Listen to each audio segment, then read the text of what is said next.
Hello and welcome to a brand new episode of Script2Screen here on Radio Lebanon 96.2 FM. I'm your host, Alan Mahana, and we are here, the season finale of Script2Screen. Before a massive evolution takes place, everything will change post this episode. No more season categorizing. A whole lot of great things are happening with Script2Screen. And it wouldn't be at all possible if it weren't for the one, the only solo to my Chewbacca, Ahad Solo. Hello, Alan, and hello, screeners. How are you doing today? I'm pumped. So am I. It is crazy. I am so excited, especially that. Okay, I know I'm like overly excited, but I'm not alone today. In the you're room. not alone in the room. studio. It's like filled with so much positive vibes and energy. It's like super cool. And if I may say so myself, a lot of love for cinema. Yes. Yeah. A lot of love for the movies. So here's what's happening today, guys. Here is what's happening. We've got our first official Script2Screen Roundtable with some fantastic guests. Fabulous. International. Yes. Like worldwide guests today. The theme of the episode, or the main conversation around this episode, is why we love movies. And this was inspired by one of our guests today, who is with us all the way from Australia, Bailey Parkinson, who is one of the two Breaking Banter duo, although now he's only doing it alone because his Jay, the other half of Breaking Banter, is doing his own thing, and so it's a little complicated. But he's starting a video essay series called Why I Love, and then it's why he loves any particular movie. And so I wanted to kind of bring that over to Script2Screen and talk about it. So let's bring Bailey in. Bailey, you there? What is up? How you doing? We are great. How are you? Welcome to the show, Bailey. I'm excited to be here. Thanks for having me on, guys. It's 9 o'clock at night over here in Australia, in Western Australia, but I'm happy to be here. I'm wide awake. I'm ready to go. Great. That's awesome. So aside from Bailey, we have we've got the one, the only Mr. Clint Maximus. Hello. How are you? Yeah, good. There we go. There we go. Small technical issues. No. Trying to figure out which mic he was. Just put them all on. Let's That's what I do do. it again. And we have Mr. Clint Maximus. Hello. Yes. There we go. All right. So, everyone good? Everyone's fine? Everyone's cool? Great, all yeah. right, good. We're doing awesome. Clint has a show on Mix FM. Yep. He's also a big gamer. Yep. You've got some awesome news happening with you right now. As of tomorrow night, I'm flying out to New York. I'm doing the press release for Spider-Man, Marvel's new up-and-coming Spider-Man video game on PlayStation. So going to be doing a bunch of interviews, and there's a rumor going around that Stan Lee is going to be there. Wow. Whoa! But the thing is, Stan Lee can barely move, so I don't know if you know what I mean, if he's actually going to be there or not. But there's a rumor saying that he's going to be there, so fingers crossed. Let's see what happens. We want to see photos. That's all. You don't think he's going to walk and let me grab him and say, "Come here, let me take a photo." I think it's one of those things. If there's no photo, it didn't happen. Kind of thing. Yeah. And finally, Yes. the queen of the episode today, the only representative of the female gender on her show, the Ray she's not a Skywalker, but the Ray of Script2Screen. She is the host of a great web talk show, Y Chats, the one and only Youmna Naufal. Hi. Again with the working? mics. There we go. Sorry. No, we got you. I got you. Working? Yep, it's working. Well, hello everybody. How are you? Hello. Happy to be here. It's so good to have you too. It's good. I have to say, a little fanning out here, Clint Maximus. Yeah. Listening to him. Yeah. Totally doesn't make him feel old. What am I going to do? So so we kind of introduced everybody, but just real quick, if you can kind of give everyone like a brief bio as to who you are, what you've done, how you got here a little bit, because, not everybody knows, there may be people who don't know a little I go trivia. first? You can go first, and Ladies then first. Bailey will jump in, and then Clint, because I think out of everybody, Clint might be the most popular one. Yeah. Yeah. No, the shortest one is what you want to say. So I am a journalist based here, American Lebanese, and the reason I'm here today is because off chance, just in a movie theater, met Alan. And I was like, who is this guy? And how do I not know about him? And then we just started talking about movies. And I don't know. I was like, my God, I have to see him again. Totally sounds wrong, right? Yeah, just a little bit. When you hear it. And then, I don't know. You just invited me and that's why I'm here. Yeah. And happy I to think be we here. bonded over Spielberg. I mean, it's hard not to bond over Spielberg. Yeah. I think actually it wasn't Spielberg. I think it was John Williams. Okay, yeah, that'll do it too. It was Yeah, John Williams. that would do it. That's perfect. And I think I'm sitting there and I'm like, John Williams, and he goes, I have his vinyl. I'm like, where did you come from? So yeah, Literally, I have three of his took like vinyls. 2 minutes. I actually think he has a small valve with his DNA at home. Yeah. Oh, do you? Is that what it works? And I remember there was other movie critics, and they felt so like yeah, maybe we should just step out and let's just leave these two talking, because so just happy to be here to talk about this. Movies have inspired me for as long as I can remember, and they still offer the best escapism for me. True. Like, people go nuts because I'm not a clubbing person, or but I could go to the movies every single day. Amen. Amen. Yep. Yeah, so that's it.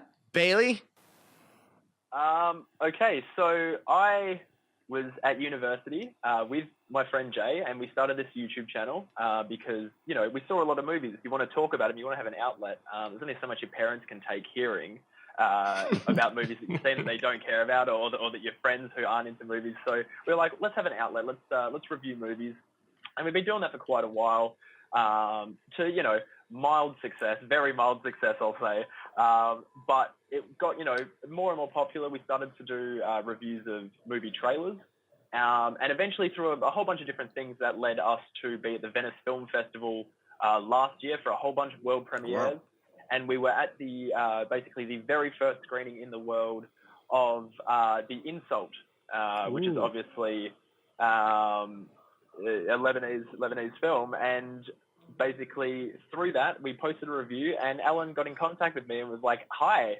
And that's pretty much, we've just been talking nonstop since, sharing stuff back and forth. And that's kind of how I've ended up here. Was it Ellen or Alan? No, me.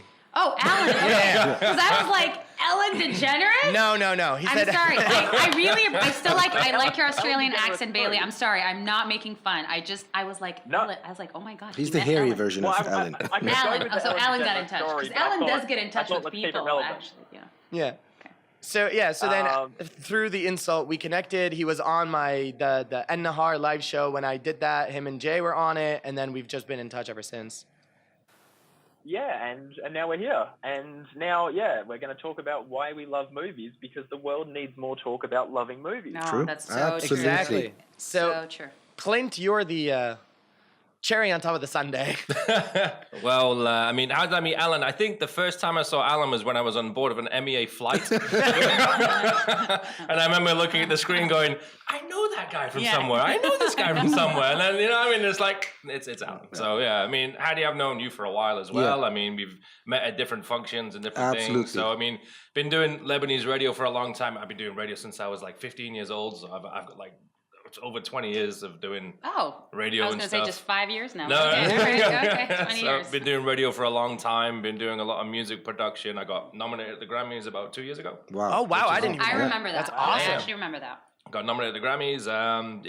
But in terms of movies, I think for me, cinema was always an important part of my life growing up, because it made me have a bond with my father, because my father was the one who liked to go see movies. Mm-hmm. I went to go watch Return of the Jedi for the first time in the cinema. I went to watch Back to the Future when it first came out. I saw these movies in the cinema, you know what I mean? And the thing is, for me as a kid, it was going to a VHS store. Yeah. That's what it was. Yeah. Actually go, because you can't do that anymore. It's not, you know what I mean? Yeah. It's not the same. So I think for my love of cinema, that's where it all came about. And and also getting invited to premieres. Basically.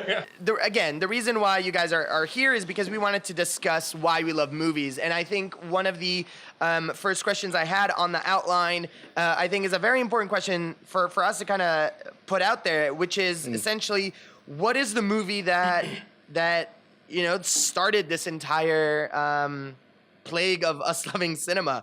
What was that one film that gave us the bug? And anybody could jump in. I'll start this Yeah, one. I'll start. Looking like somebody started. So as I was saying before, going into going into cinema with my father initially is what started me liking going to the cinema and liking movies. But for me, as a kid, I had this kind of adrenaline for actually getting into like videos, not just VHS, but also Betamax, the small ones when they first came out. So, I mean, me being an 80s kid, because I was born in the 70s, so it was a lot of 80s movies influenced me. One of the, I think there's obviously the ones that I mentioned before was the Evil Dead trilogy. The Evil Dead movies, once I started watching those as a kid, they blew my mind as well. And also another movie that really got me into cinema was Blade Runner. Wow. The original Blade Runner. Terrific movie. Wow. You know what I mean? And the thing is, the score for, because at one point I was going to play the end theme as my song, but watching Blade Runner as a kid, that really transformed me into what a good movie should be. While the movie itself, it wasn't a big hit though, was it? In the No, States?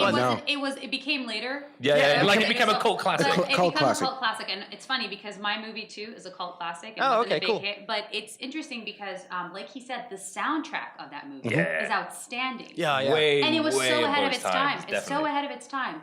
And I mean, the whole movie as a whole, I think, is just way ahead of its time. it It's not drives just me the sound. nuts that Ridley Scott still to this day actually has no Oscar. Yeah. His name. Yeah. And that is, I believe that's one of his masterpieces. Well, that and Gladiator, but that's a different story. That's a different story. But Blade Runner, terrific. And all these years later, another one that came out. Yeah, the sequel wasn't bad, by the way. I loved loved it. Sequel was Didn't do as well as the amazing. box Okay, office, see, but this was is amazing. for me. It's like the sequel. Denis Villeneuve, man. Wow. Denis Just, Villeneuve. I mean, I want Denis to, Villeneuve, I want to bow at your feet. After watching Arrival, right? I mean, Yeah, Arrival was the Arrival. soundtrack of that. Everything he's done has been like 6 perfect. masterpieces in a row, pretty much. You what? He almost dropped 6 masterpieces in a row or something. Yeah, Like, literally. I mean, it was like Arrival, Sicario, Prisoner, and then Enemy was in there, so at least 5. Yeah. Yeah.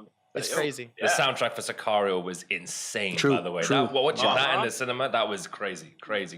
I remember my heart beating with Arrival. I Arrival. was like, this is how I'm gonna die. I remember literally having like, it was like me and then 3 other people doing watching Arrival, and the other people were like much older than me. And they walked out going, no, I don't, that was a waste of my time. What happened? And I literally saw them walking past me, feeling very confused. And I'm sitting there as like, I'm like, are you serious? You've Like, just been Denis Villeneuve. Yeah. you have just been Villeneuve, literally. Yeah.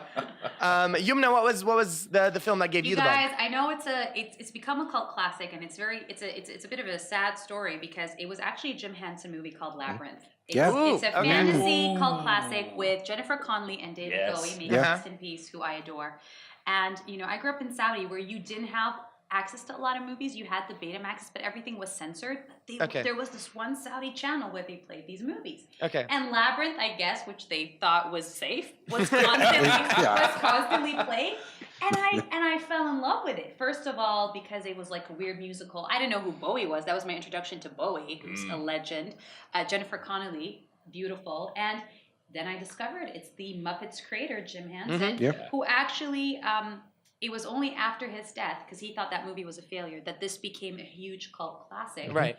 And I just remember, it's a fantasy movie. Mm-hmm.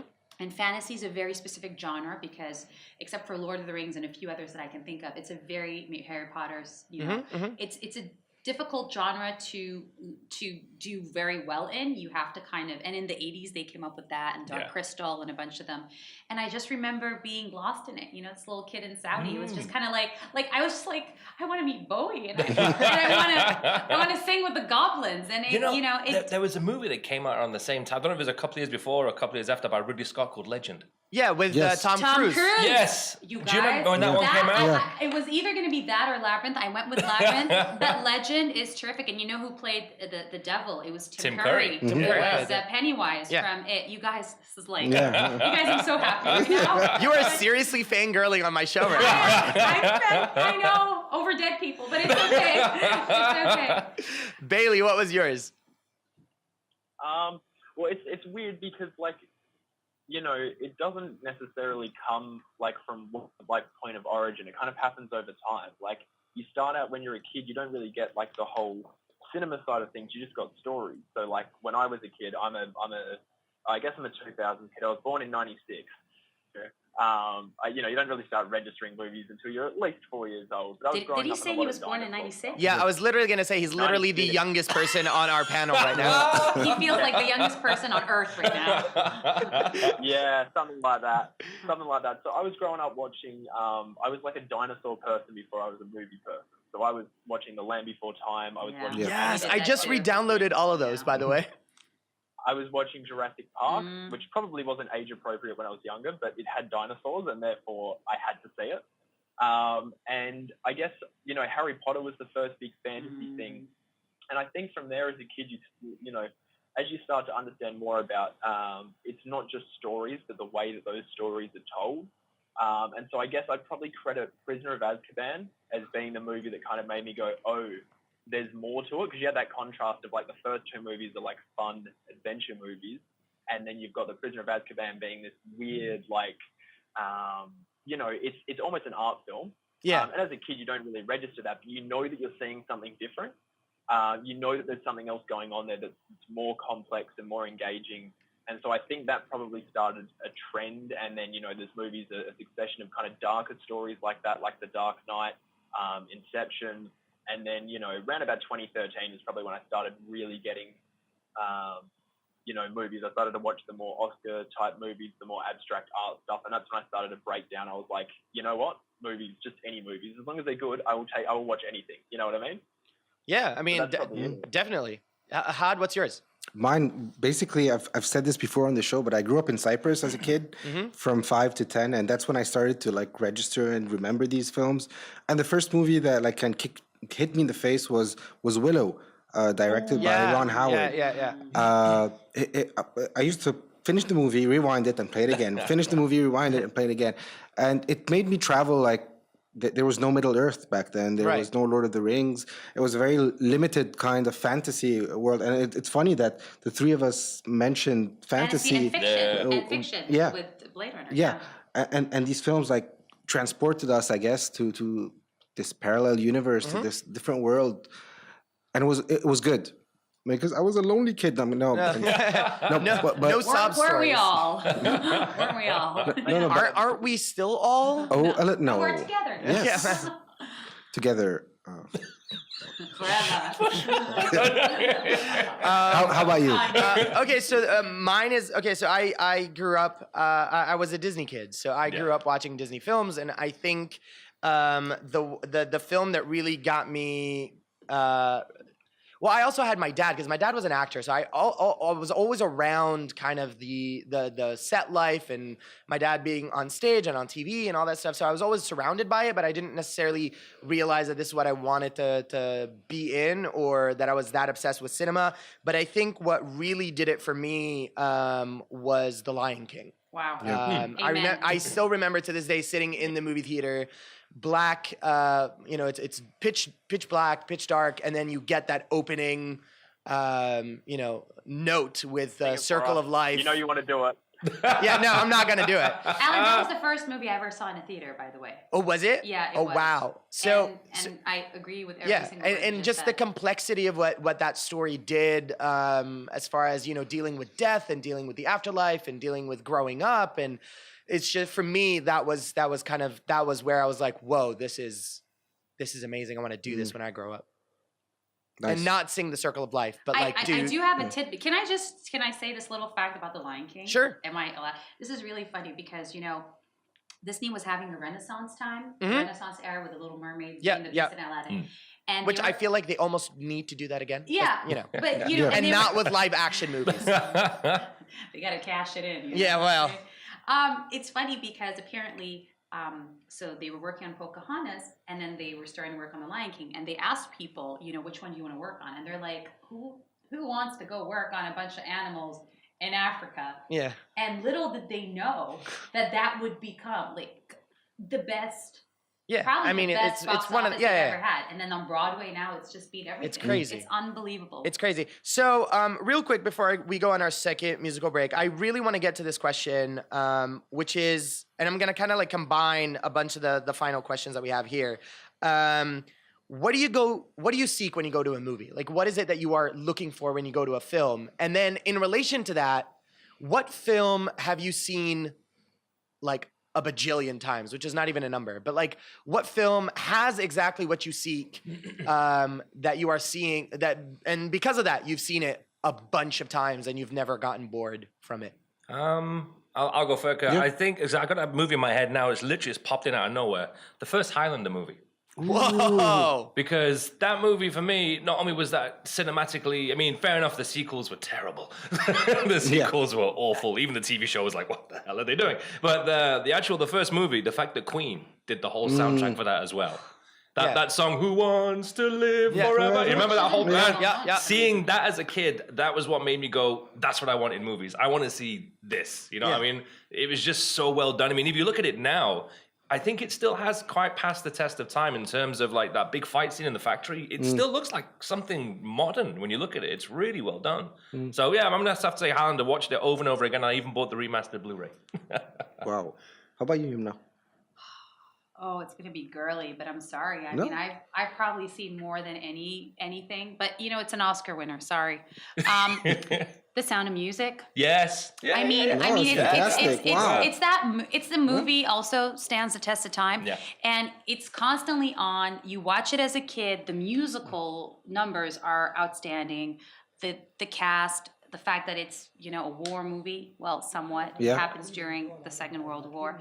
And it stood the test of time. And every single person, every single child that you introduce it to loves it. And it's a movie that I've watched probably more than any other movie. And one of my favorites, I have to say, The Sound of Music for me. Bailey? Just with that first part, what you said, like what we're looking for in a movie. Like for me, it's like I'm not looking for anything particular when I watch a movie. Like if I'm reviewing something, you're not looking for anything. All I'm looking for is a movie to show me what it wants to do and then to deliver on that. So like it's more a case of like, what does the movie want from me? And then is it like sitting that? Like, is it getting that response from me? Is it going for something and then achieving it?